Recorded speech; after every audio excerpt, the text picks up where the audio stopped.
اب ناظرین کرام طاقتور حلقوں کے دو نکات ہیں, دو ایسی ریڈ لائنز ہیں اس وقت جو وہ ریزالو کرنا چاہتے ہیں اور جس کے وہ اہم ترین سٹیک ہولڈر بنے ہوئے ہیں. ایک تو پاکستان کی پولیٹکس میں اسٹیبلشمنٹ ایک ریالٹی ہے اور اس ریالٹی کو ہم اگنور نہیں کر سکتے. یہ انفارچونیٹ ہے یا فارچونیٹ ہے, اس پر ایک لمبی ڈیبیٹ ہو سکتی ہے, لیکن پاکستان کی اسٹیبلشمنٹ پاکستان کی سیاست میں ایک ریالٹی تھی اور ایک ریالٹی ہے. اب 9 مئی کے واقعات کے بعد as far as Imran Khan is concerned Pakistan کے طاقتور حلقے بڑا واضح موقف لے کر چل رہے ہیں. ایک یہ چیز ہے جس پر وہ ڈٹے ہوئے ہیں. سیکنڈ, اکانومی میں پاکستان کی ملٹری ایک بہت بڑی سٹیک ہولڈر ہے.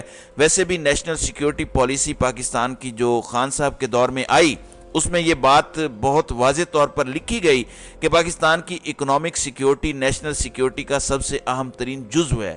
آپ کے گھر میں دانے ہی نہیں ہے تو آپ جس کا احسان لے رہے ہیں ظاہر ہے اس کی آپ کو سننی پڑے گی. پھر نخرہ تو آپ نہیں دکھا سکتے, پھر آپ اپنے انٹرسٹ کو بھی اس طریقے سے پروٹیکٹ نہیں کر سکتے. آپ کو سر جھکا کے ہی بات کرنی پڑتی ہے جب تک آپ معاشی طور پر انڈیپینڈنٹ نہیں ہیں.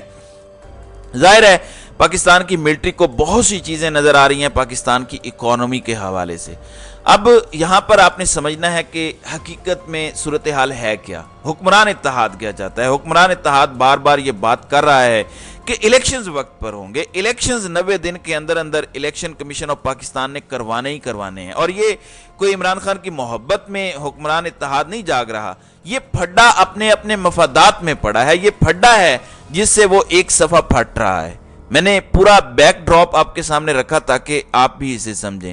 حکمران اتحاد چاہتا ہے کہ یہ سب کچھ ہو, لیکن وہ اپنے سر پہ نہیں لینا چاہتا, وہ چاہتا ہے یہ طاقتوری کریں. نمبر 1, اب مردم شماری کو ایک بہت امپورٹنٹ پوائنٹ کے طور پر سامنے لایا جا رہا ہے کہ جب تک نئی مردم شماری نہیں ہوتی پھر اس کے تحت نئی حلقہ بندیاں اور کونسل آف کامن انٹرسٹ جو ہوتی ہے, اب نئی مردم شماری ہو اور پھر اس کے تحت انتخابات ہوں. یہ وہ نقطہ ہے جس نقطے کو یوز کر کے الیکشنز کو ڈیلے کیا جا سکتا ہے. یعنی اگر نئی مردم شماری کے تحت انتخابات ہونے ہیں تو مزید وقت مانگا جائے گا. یہ نہیں ہو سکتا کہ آپ الیکشن کا پروسیس بھی شروع کریں اور ساتھ نئی حلقہ بندیاں بھی شروع کر دیں. مثلا ایک کینڈیڈیٹ اپنے کاغذات نامزدگی جمع کروا دے اور نئی حلقہ بندیاں بھی جاری رہیں, تو ہو سکتا ہے کہ جب نئی حلقہ بندیاں ہوں تو وہ کینڈیڈیٹ جس نے اس حلقے سے اپنے کاغذات جمع کروائے وہ خود ہی کسی اور حلقے میں چلا گیا ہو.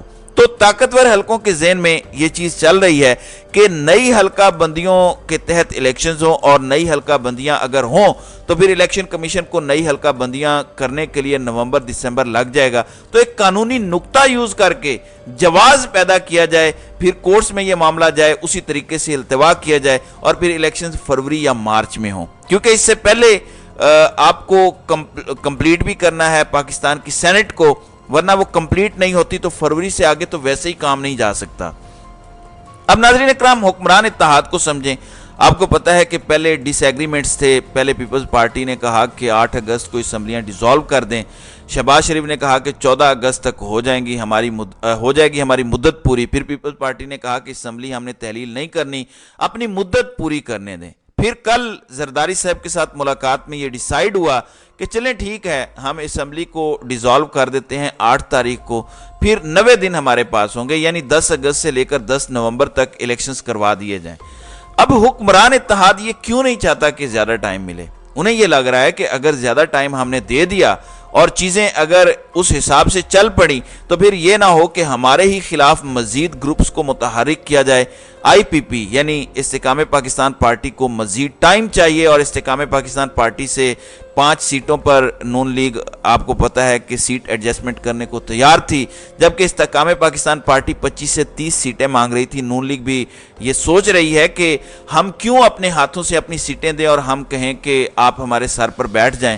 تو نون لیگ نے اعلان کر دیا کہ ہم کسی کے ساتھ اتحاد نہیں کریں گے, اور اس سے آئی پی پی کو ایک بڑا دھچکا بھی لگا.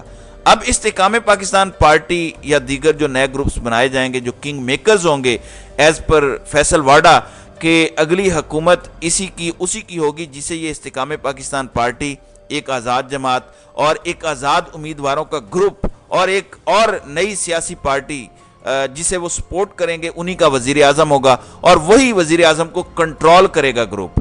یعنی وزیر اعظم خود نہیں کر پائے گا کچھ بھی.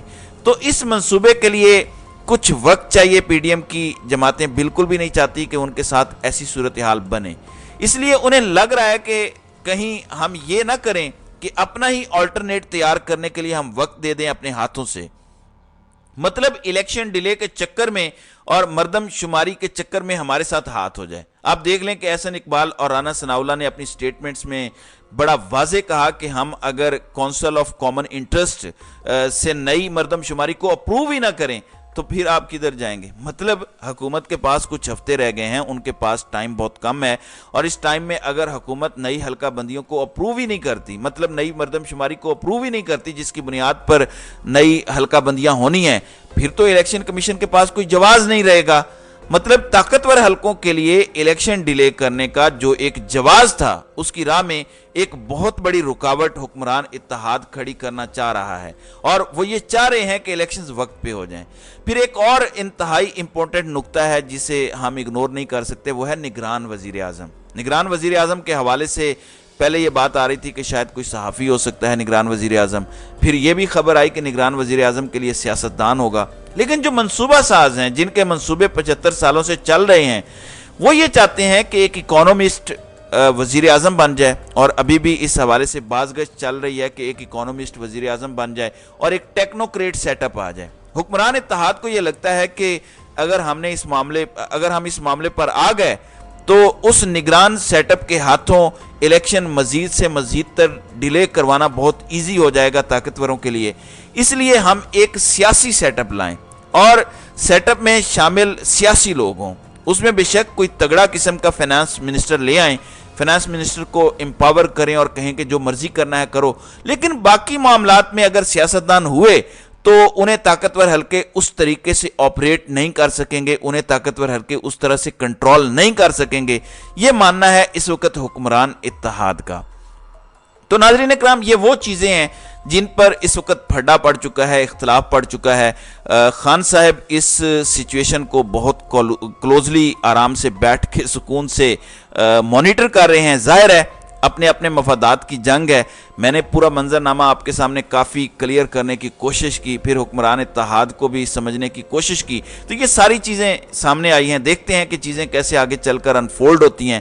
لیکن ایک چیز بڑی واضح ہے کہ پھڈے پڑ چکے ہیں، ڈس ایگریمنٹ سٹارٹ ہو چکے ہیں، اور ایک صفحے میں پہلی دراڑ اس وقت نظر آ رہی ہے۔ تو ناظرین اکرام، آپ کی اس ویڈیو کے حوالے سے کیا رائے ہے؟ آپ اپنی رائے کا اظہار کامنٹ سیکشن میں ضرور کیجیے گا۔